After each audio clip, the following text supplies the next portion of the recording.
Hello दोस्तों, start करते हैं अपन BHIC 133 यूनिट नंबर 11। इसमें दोस्तों पार्ट 1 की आज अपन शुरुआत करते हैं। आपके यूनिट नंबर 11 का नाम है ग्रामीण समाज। दोस्तों ग्रामीण समाज के बारे में पढ़ते हैं। परिचय। देखो, दिल्ली सल्तनत की स्थापना के बाद में किसानों ने सिर्फ वे ही फसलें उगाई जिनकी बाजार में अत्यधिक मांग थी तथा अत्यधिक पैसा मिलता था, जैसे अंगूर की खेती और नील की खेती शुरुआत में 14वीं शताब्दी में किया करते थे दिल्ली सल्तनत के किसान। ठीक है, तो ऐसी फसलों का जिनका जिनका दाम अधिक मिलता है मार्केट में उनको नकदी फसल कहते हैं, और जो कम समय में उगाई जाती हैं। ठीक है दोस्तों, अर्थात कृषि उत्पादन में कोई क्रांतिकारी परिवर्तन नहीं हुआ। कृषि उत्पादन में कोई क्रांतिकारी परिवर्तन नहीं हुआ, इसका मतलब क्या है दोस्तों? व्यापक स्तर पर कृषि नहीं की जा रही थी 14वीं शताब्दी के शुरुआती सालों में, जबकि कृषि संबंधों में तो महत्वपूर्ण परिवर्तन हुए थे। तो किसान तथा किसानों से जो भू राजस्व वसूला जाता था, उनके खोत चौधरी मुकद्दम तो वसूलते थे, तो खोत चौधरी मुकद्दम और किसानों से कर वसूलने का काम करते थे। तो इस प्रकार से कृषि संबंधों के क्षेत्र में महत्वपूर्ण परिवर्तन हुए, जबकि कृषि उत्पादन में कोई बड़ा परिवर्तन हमें देखने को नहीं मिलता है दिल्ली सल्तनत काल के 14वीं शताब्दी के प्रारंभिक वर्षों में। दोस्तों इतिहासकार DD कौशाम्बी के अनुसार इन परिवर्तनों ने सामंतवाद में पहले से मौजूद तत्वों को और अधिक प्रगाढ़ कर दिया। और दोस्तों इसका मतलब थोड़ी देर में समझ में आएगा। भारत के पास में विशाल भूभाग होने की वजह से यहाँ पर विस्तृत खेती की जाती थी। दोस्तों भारत के पास में जियोग्राफिकल डाइवर्सिटी बहुत ज़्यादा थी दोस्तों, जैसे कि कई प्रकार की यहाँ पर मिट्टियाँ पाई जाती है। पर्वत पठार होने के कारण यहाँ पर विस्तृत खेती की जाती थी। तो भारतीय और विदेशी लेखकों के द्वारा जो किताबें लिखी गई इतिहास से, मध्यकालीन इतिहास की किताबों में दोस्तों भारत की मिट्टी की उर्वरता की प्रशंसा की गई है, यानी कि यहाँ पर जो फसल उत्पादन होता था काफ़ी ज़्यादा होता था। भारत में कई प्रकार की खाद्यान्न फसलें और फल सब्जी मसाले नकदी फसल उगाई जाती थी। दिल्ली सल्तनत कालीन कृषि उत्पादन के बारे में समझते हैं। 13वीं और 14वीं शताब्दी में खेती करने योग्य भूमि काफ़ी मात्रा में उपलब्ध थी और किसानों की संख्या काफ़ी कम थी। तो दोस्तों अधिकांश भागों पर जंगल खड़े हुए थे, वहाँ पर कम ही किसान खेती किया करते थे। और खेती करने लायक ज़मीन तो बहुत ज़्यादा थी, लेकिन किसानों की संख्या वहाँ पर कम थी। दोस्तों जो दोआब का क्षेत्र होता है वो दो नदियों के बीच में जो उपजाऊ क्षेत्र रहता है उसको दोआब कहते हैं। तो गंगा यमुना दोआब के अत्यधिक उपजाऊ क्षेत्र में भी काफ़ी बड़े बड़े जंगल और चारागाह फैले हुए थे। सूफी संत निजामुद्दीन औलिया, जिनका जीवन काल सन 1236 ईस्वी से लेकर 1325 ईस्वी के बीच में है, तो ने दिल्ली और बदायूं के बीच में यात्रियों को बाघों टाइगर द्वारा परेशान करने का विवरण दिया गया। किनके द्वारा? सूफी संत निजामुद्दीन औलिया।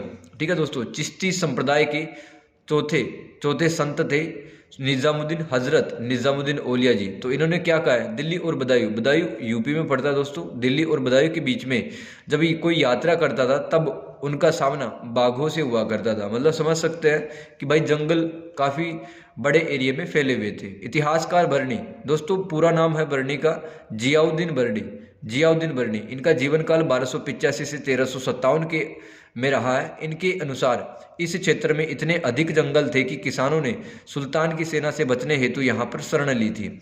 दोस्तों बाबर का जो शासनकाल रहा है भारत में 1526 से लेकर 1530 ईस्वी के समय में कालपी और दक्षिणी कानपुर में हाथी घुमा करते थे। अकबर के शासनकाल, अकबर जो था दोस्तों शासनकाल 1556 से 1605 ईस्वी के बीच में अकबर का शासनकाल रहा है। तो अकबर के शासनकाल के अंत में, मतलब यहाँ पर 1605 ईस्वी के आसपास ही बात की जा रही है। ठीक है, तो दोस्तों दोआब के संपूर्ण क्षेत्र पर इस समय खेती की जाने लगी थी जब अकबर के शासनकाल का अंतिम वर्ष चल रहे थे। तो मुगलों की तुलना में दिल्ली सल्तनत काल में बड़ी जमीन ऐसी थी जहां पर कोई खेती नहीं की जाती थी। अतः सुल्तानों द्वारा भूमि के ऐसे टुकड़ों पर नियंत्रण की अपेक्षा ऐसे व्यक्तियों पर नियंत्रण करना महत्वपूर्ण था जो कृषि किया करते थे। तो कृषि व्यवस्था को समझने हेतु दोस्तों भूमि और व्यक्ति का अनुपात भी महत्वपूर्ण है। तो सपोज करो जैसे 10 बीघा में अगर ज़्यादा लोग काम करते हैं, इसका मतलब है कि भाई उनका प्राथमिक कार्य और आजीविका के लिए वो ज़्यादा से ज़्यादा खेती पर ही निर्भर थे। विस्तृत कृषि का दोस्तों यहाँ पर मतलब अधिक भूमि पर फसल बोना, और सघन कृषि का मतलब है इंटेंसिव एग्रीकल्चर, सघन कृषि को इंटेंसिव एग्रीकल्चर कहते हैं। इसका मतलब क्या होता है? सीमित उपलब्ध भूमि पर अधिक निवेश के द्वारा अधिक फसल पैदा करना सघन कृषि कहलाता है। दिल्ली सल्तनत काल में कृषि योग्य अतिरिक्त भूमि और खाली भूमि पड़ी थी, अर्थात पशु हेतु विशाल चारागाह उपलब्ध थे। दोस्तों एक किताब है, उन किताबों के माध्यम से हमें मध्यकाल के इतिहास के बारे में और ग्रामीण समाज के बारे में पता चलता है। तो ऐसी ही एक किताब है मसालिक उल अबसार ग्रंथ के अनुसार समकालीन यानी उस समय के भारत में पशुओं की संख्या बहुत ज़्यादा थी, लेकिन उनका मूल्य कम था। इतिहासकार अफीफ के अनुसार सभी गांवों में पशुशालाएं थी। पशु इतने ज़्यादा थे कि अनाज व अन्य सामान ढोने के लिए बैलगाड़ी का इस्तेमाल न करके बैलों के ऊपर ही सामान लादा जाता था। फसलें व अन्य कृषि उत्पादन दिल्ली सल्तनत के किसानों द्वारा बड़ी संख्या में फसलें उगाई जाती थी। दक्षिणी चीन में भी इतनी ही संख्या में फसलें उगाई जाती थी। इतिहासकार इब्न बतूता, दोस्तों एक यात्री था इब्न बतूता, ठीक है। इनकी एक किताब है रेहलहा, ठीक है। उन्होंने बताया है कि देखो पहले तो ये समझो इब्न बतूता का जो जीवन काल था 1304 से 1369 ईस्वी के बीच में था। मोहम्मद बिन तुगलक के टाइम पर ये आया था दोस्तों, ठीक है। इब्न बतूता ने भारत में इतनी सारी फसलें देखकर ये प्रभावित हो गया। इसने अपने विवरण में खरीफ और रबी फसल, खरीफ की फसलें कौन सी होती है? जैसे बाजरा, जैसे रागी आदि फसलें। रबी मौसम की फसलें जो कि जाड़े में उगाई जाती हैं। ठंडी के दिनों में मतलब गेहूं उगाते हैं, चना उगाते हैं, मटर उगाते हैं, सरसों। रबी मौसम की विभिन्न उपजों के बारे में बताता है इब्न बतूता। और दिल्ली के आसपास के इलाकों में खरीफ और रबी की फसलें उगाई जाती थी। दोस्तों एक व्यक्ति का नाम है थक्कर पेरू एक व्यक्ति का नाम है जो कि अलाउद्दीन खिलजी का जो जब शासन काल चल रहा था तब अलाउद्दीन खिलजी के साम्राज्य में टकसाल में काम किया करता था। मतलब सिक्के बनाने और सिक्के ढालने वाले कारखाने में थक्कर पेरू एक व्यक्ति काम करता था। उसने बताया था 1290 ईस्वी में 25 फसलों के नाम उसने बताए, जैसे कि यहाँ के किसान गेहूं, धान, ज्वार, मोट, उड़द, मूंग, मसूर, गन्ना, कपास, तिल, अलसी आदि फसल उगाते थे। तो दिल्ली सल्तनत में सिंचाई साधनों की विस्तार, अब इतनी सारी फसल तो वहीं पर उगाई जाएंगी जहां पर सिंचाई के साधनों का विस्तार होगा।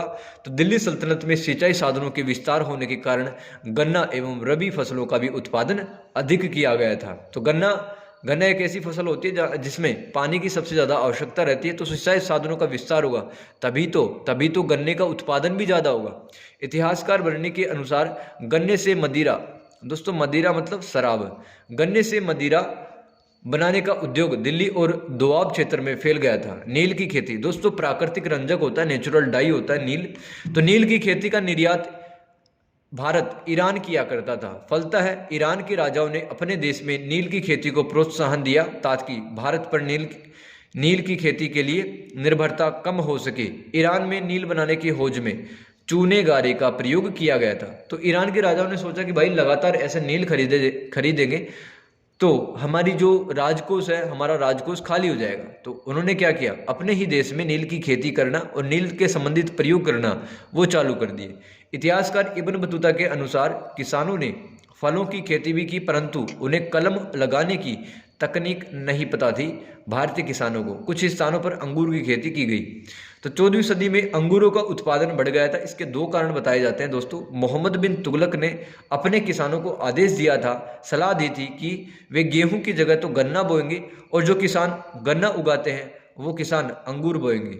तो फिरोज शाह तुगलक ने दिल्ली के आसपास 7 प्रकार के अंगूर के 1200 बाग लगाए थे। तो भाई अंगूर का तो प्रोडक्शन, अंगूर का उत्पादन बढ़ना ही था। ये 2 कारण आपको लिखने हैं। भारतीय किसान रेशम हेतु, मतलब भारत के जो किसान थे मध्यकाल के, रेशम के कीड़े पालने का काम नहीं करते थे, नहीं जानते थे। पहली बार 1432 ईस्वी में चीनी नाविक मा हुआन, ये चीनी नाविक था, इसने बंगाल में बताया था कि बंगाल में रेशम के कीड़े पालने का भाई लोगों को थोड़ा बहुत पता था।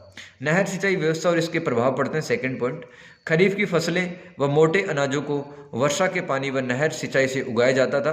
नहर बनाने वाला पहला सुल्तान गयासुद्दीन तुगलक था। तो वन लाइनर सवाल है कि ऐसा पहला सुल्तान जिसने नहर बनवाई, तो गयासुद्दीन तुगलक, इसका जीवन काल इसका शासन काल, ठीक है, 5 साल तक इसने शासन किया, 1320 से लेकर 1325 के बीच में।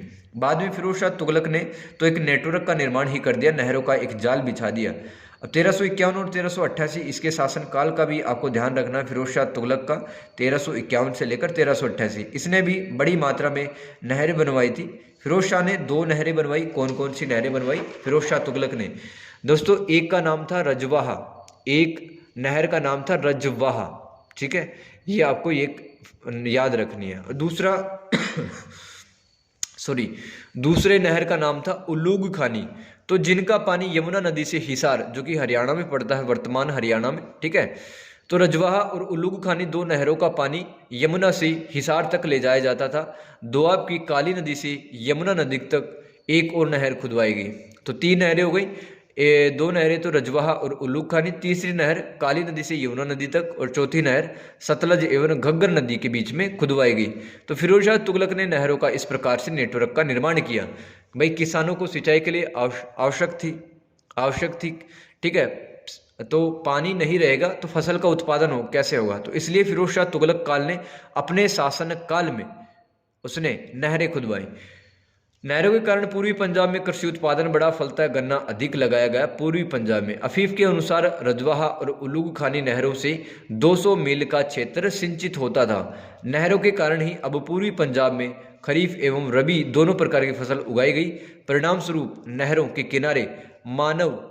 किनारे अब इंसान की बस्तियां भी मिलने लगी, निवास करने लगे। अफीफ कहता है कि एक भी गांव उजाड़ नहीं था। इसका मतलब भाई एक भी गांव ऐसा नहीं था जहां पर खेती नहीं की जाती थी, क्योंकि भाई नहरें आ चुकी थी। एक तो रजवाहा नहर, उल्लूग खानी नहर, एक नहर काली नदी से यमुना नदी के बीच में, एक सतलज और घग्गर नदी के बीच में, 4 बड़ी नहरें तो यही हो गई।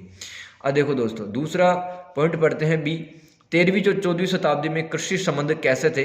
गोरी के आक्रमण के समय। दोस्तों 2 आक्रमण किए, 1191 और 1192, ठीक है। पृथ्वीराज चौहान दूसरे युद्ध में हार गया था मोहम्मद गोरी से। तो मोहम्मद गोरी के आक्रमण के समय शासक वर्ग का आधार ग्राम था मिन्हाज। इतिहासकार मिन्हाज ने गोरी और आरंभिक सुल्तानों का प्रतिरोध करने वाले भारतीय शासक वर्ग को क्या कहा है? भारतीय राजा जो कि सुल्तानों का विरोध करते थे उनको राय और राणा तथा उनके घुड़सवार सेना नायकों को रावत कहता था। तुर्की सुल्तानों ने पराजित जनता और पराधीन ग्रामीण कुलीन वर्ग के साथ में एक प्रकार का संबंध स्थापित किया, समझौता स्थापित किया। खराज, दोस्तों खराज क्या था? एक प्रकार का कृषि कर था। तो खराज भेंट में वसूल की जाने वाली धनराशि हुआ करती थी। अलाउद्दीन खिलजी के समय भेंट राशि का स्थान भूमि कर ने ले लिया। दोस्तों खराज है ना, ये नियमित रूप से नहीं लिया जाता था किसानों ने। तो अलाउद्दीन खिलजी ने सोचा खराज कर को अब समाप्त किया जाए और एक नियमित कर की स्थापना मतलब शुरुआत की जाए। तो अलाउद्दीन खिलजी ने भेंट राशि का स्थान मतलब भेंट राशि ये तो बंद कर दी और भूमि कर टाइम टू टाइम लेने लगा किसानों से। इस भूमि कर वसूली में ग्रामीण कुलीन वर्ग की मुख्य भूमिका रहती थी। मतलब ग्रामीण कुलीन वर्ग का काम था यहाँ पर किसानों से भू राजस्व वसूलना। अफीफ के अनुसार दीपालपुर का मुक्ति मतलब गवर्नर, दीपालपुर के स्थान का नाम है, वहाँ का गवर्नर गाजी मलिक ने राणा मलभाटी पर दबाव बनाया कि आप टाइम पर भू राजस्व वो चुका दे। लेकिन दोस्तों ये जो राणा था, ठीक है, राणा था, ये टाइम पर टैक्स नहीं चुका पाया। तो उस इलाके में गाजी मलिक ने जितने भी मुकद्दम थे और चौधरी थे उनको पीटना चालू कर दिया। फलतः ग्रामीण कुलीन तंत्र के पास में सत्ता नहीं थी। ग्रामीण कुलीन तंत्र मतलब खोत, चौधरी, मुकद्दम। तो भाई अगर सत्ता ही इनके पास में होती, अगर इनकी ताकत इतनी ज़्यादा होती तो गाजी मलिक क्यों पीटता इनको? एक गवर्नर की हैसियत इनके सामने फिर कुछ नहीं होती। तो अतः कह सकते हो ग्रामीण कुलीन तंत्र के पास में सत्ता नहीं थी। तो 14वीं शताब्दी के प्रारंभ तक ग्रामीण कुलीन तंत्र अपने क्षेत्र के भूमि कर की वसूली करने का अधिकार रखता था। अब देख तो इसमें बी पॉइंट में पहला पॉइंट पढ़ते हैं कृषक। तो कृषि उत्पादन किसानों द्वारा भूमि के अलग अलग भागों पर किया जाता था। वर्णी के अनुसार भूमि के बड़े भागों पर मालिक खोत और मुकद्दम थे। खोत और मुकद्दम के पास में भूमि के बड़े टुकड़े हुआ करते थे, लेकिन छोटे टुकड़ों का मालिक कौन होता था? बलाहार। ये आप 3 नाम ध्यान में रखेंगे। बलाहार मतलब ऐसा व्यक्ति जिसके पास में कम जमीन होती थी, और खोत और मुकद्दम के पास में तो बहुत बड़ी बड़ी जमीनें हुआ करती थी। किसान जिस भूमि को जोतता था उस पर उच्च वर्गों के निश्चित अधिकार थे। किसान इच्छा अनुसार स्थान बदलने या भूमि को छोड़कर जाने का अधिकार किसान को नहीं था। इतिहासकार अफीफ के अनुसार एक गांव में 200 से लेकर 300 पुरुष होते थे। वर्णी के अनुसार प्रत्येक गांव में भू राजस्व के लेखे जोखे हेतु पटवारी रहता था। दोस्तों पटवारी कोई सरकारी अधिकारी न था, एक ग्राम अधिकारी था। बही खाते में पटवारी लिखता था सब कुछ। तो बही खाते से वैध और अवैध भुगतानों का पता चलता था। तो किसी प्रकार की धांधली, गबन, भ्रष्टाचार नहीं हो, इसलिए पटवारी अपने बही खाते में सब कुछ लिखा करता था, कहाँ पर कितनी जमीन है, किस फसल में किस खेत में कितना उत्पादन हो रहा है। तो पटवारी कोई ग्राम अधिकारी नहीं था, सरकारी अधिकारी नहीं था, ये तो गांव का अधिकारी था पटवारी। संपूर्ण गांव से भूमि कर का भुगतान संयुक्त इकाई के रूप में किया जाता था। भरने के अनुसार अमीर का भार गरीब पर पड़ता था। यह दिखाती है कि ग्राम समुदाय एक आदर्श संस्था न होकर शोषण का एक यंत्र हुई। तो मतलब जिस गांव में जो ताकतवर किसान होते थे वो किसानों पर, गरीब किसानों पर मतलब ऐसा कहते थे कि आप ही हमारा भू राजस्व दे, तो गरीब किसानों पर बोझ पड़ता था। दोस्तों ग्रामीण मध्यस्थ वर्ग के बारे में बात करते हैं। यहाँ पर देखो खोत, चौधरी और मुकद्दम, इनका चर्चा करेंगे। या फिर मैं बोलता हूँ ग्रामीण अभिजात्य वर्ग, उसका मतलब भी है खोत, चौधरी, मुकद्दम। या फिर मैं बोलूँ ग्रामीण मध्यस्थ वर्ग, इसका मतलब भी है खोत, चौधरी, मुकद्दम। इनका काम था किसानों से कर वसूलना। ठीक है। उच्च वर्ग बोलूँ मैं तो उच्च वर्ग का भी यही मतलब है। ठीक है। खोत, चौधरी, मुकद्दम, ये 3 वर्ग आते हैं इसमें। इनके पास में काफ़ी बड़ी बड़ी ज़मीनें हुआ करती थी और किसानों से कर वसूलते थे, खोत, चौधरी और मुकद्दम। ठीक। अब देखो खोत, चौधरी, मुकद्दम, यह वर्ग बहुत समृद्ध था क्योंकि इनके पास में जमीनें थी काफ़ी बड़ी बड़ी। इनके पास में कर मुक्त भूमि भी हुआ करती थी और काम के बदले इनको कर मुक्त भूमि राज्य दिया करता था। अलाउद्दीन खिलजी ने खोत, चौधरी, मुकद्दम के विशेष अधिकार खत्म कर दिए। चराई कर व गृह कर भी इनको अब देना पड़ता था। तो मतलब गलत तरीके से पैसा कमाए खोत, चौधरी, मुकद्दम ने, भ्रष्टाचार किया, इसके लिए लगाम लगाने हेतु, नकेल कसने के लिए अलाउद्दीन खिलजी ने खोत, चौधरी और मुकद्दम के विशेष अधिकार खत्म कर दिए। अब उनको अपनी जमीनों पर भी टैक्स देना पड़ता था। ठीक है। मतलब कुल उपज का 50% उनको अपनी जमीन से भी देना पड़ता था, जो पहले नहीं देते थे। लेकिन अब चराई कर और गृह कर भी इनको देना पड़ता था। पहले ये भी नहीं देते थे, लेकिन अलाउद्दीन खिलजी ने इनको सबक सिखाने के लिए कह दिया कि भाई अब चराई कर भी दोगे, गृह कर भी दोगे और अपनी जमीन पर जो वस्तु उत्पन्न कर रहे हो उसका 50% हिस्सा राज्य को भी जमा कराओगे। तो चूंकि खोत, चौधरी, मुकद्दम यानी कि ग्रामीण मध्यस्थ वर्ग को ज्यादा समय तक नाराज नहीं रखा जा सकता था, इसलिए गयासुद्दीन तुगलक ने वापस से इस वर्ग को छूट प्रदान कर दी। तो भाई गांव में जाकर किसानों से कौन कर वसूलता था? खोत, चौधरी, मुकद्दम। इसको अगर ज्यादा टाइम तक नाराज रखोगे तो भाई कर कौन वसूलेगा और राज्य के पास में पैसा कहाँ से आएगा? इसलिए गयासुद्दीन तुगलक ने मतलब इनको कह दिया कि अब चराई कर और गृह कर आपको नहीं देना पड़ेगा। लेकिन दोस्तों अब भी उच्च वर्ग को किसानों पर उपकर लगाने का कोई इजाजत नहीं पड़ता था। उपकर एक प्रकार का टैक्स, अतिरिक्त कर, अब भी इसकी इजाजत नहीं मिली थी गयासुद्दीन तुगलक के टाइम पर खोत, चौधरी और मुकद्दम को। दोस्तों फिरोज शाह के काल में भी इस उच्च वर्ग को कुछ छूटें दी गई। तो चौधरी पद के बारे में पढ़ते हैं। इसका उदय 14वीं शताब्दी में हुआ। इब्न बतूता के अनुसार चौधरी 100 गांवों का प्रमुख होता था। 100 गांवों को मिलाकर परगने का निर्माण होता था। गुज्जर प्रतिहार चालुक्य के समान चौधरी के पास 84 गांव होते थे। ठीक है। तो अब पहले कितने गांव होते थे? 100 गांव होते थे। लेकिन गुज्जर प्रतिहार चालुक्य के टाइम पर इनके पास में, चौधरियों के पास में सिर्फ 84 गांव ही बच जाया करते थे। तो अब इनकी सत्ता भी कमजोर हो गई, इनकी शक्ति भी कमजोर हो गई। फिरोज शाह तुगलक, जिनका शासनकाल माना जाता है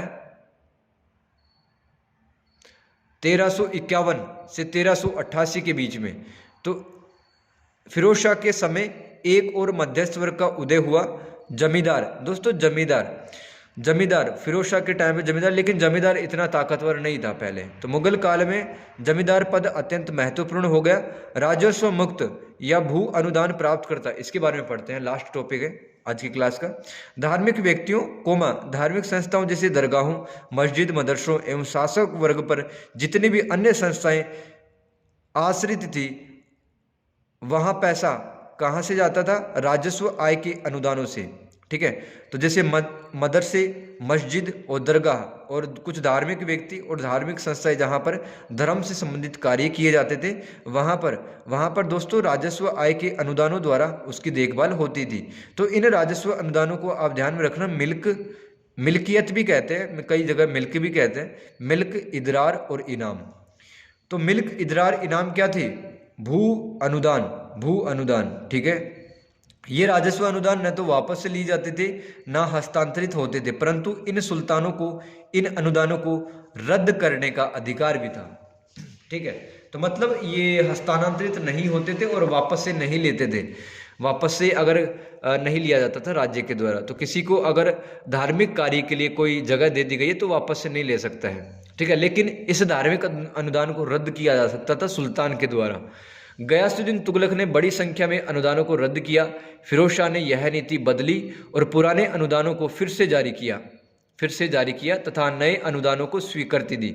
तो ये अनुदान भू राजस्व का 1/20वां भाग होता था। मतलब अगर भू राजस्व 20 रुपया प्राप्त हुआ है तो 1 रुपया धार्मिक कार्यों के लिए रखा जाता था। अमीरों ने इक्ताओं से राजस्व अनुदान प्रदान किए। खालिसा क्षेत्रों में भी अनुदान दिए गए। इन अनुदानों में खेती की जाने वाली तथा ऐसी ज़मीन जहां पर कोई पैदावार नहीं होती थी, वो ज़मीन भी धर्म के कार्यों के लिए इस्तेमाल होती थी। तो भू अनुदान, ठीक है, ये अपना टॉपिक कंप्लीट होता है। मिलते हैं दोस्तों नेक्स्ट क्लास में, तब तक के लिए गुड बाय।